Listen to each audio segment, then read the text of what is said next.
is Maryam from Crochet Chill, and today we're going to make this single crochet ribbing. This is faster to crochet than slip stitch ribbing. Here's the tutorial. But the elasticity is the same. To get started, make a slip knot and chain any number of stitches.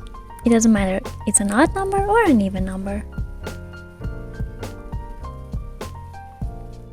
Insert your hook into the second chain from the hook and make a single crochet, and also into every chain till the end of the row.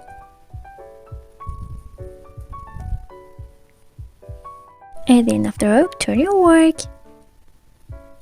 Every stitch makes a V which has a front and a back loop. Insert your hook into the back loop of the very first stitch and make a single crochet.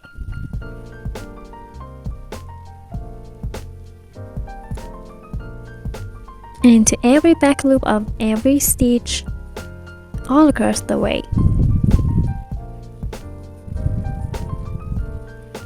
And repeat row 2 until you get the desired length.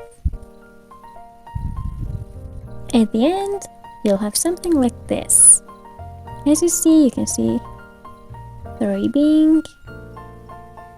And that's it. If you like this tutorial, don't forget to give it a thumbs up, subscribe to my channel, write your comments down below, and support me. See you next tutorials. Bye!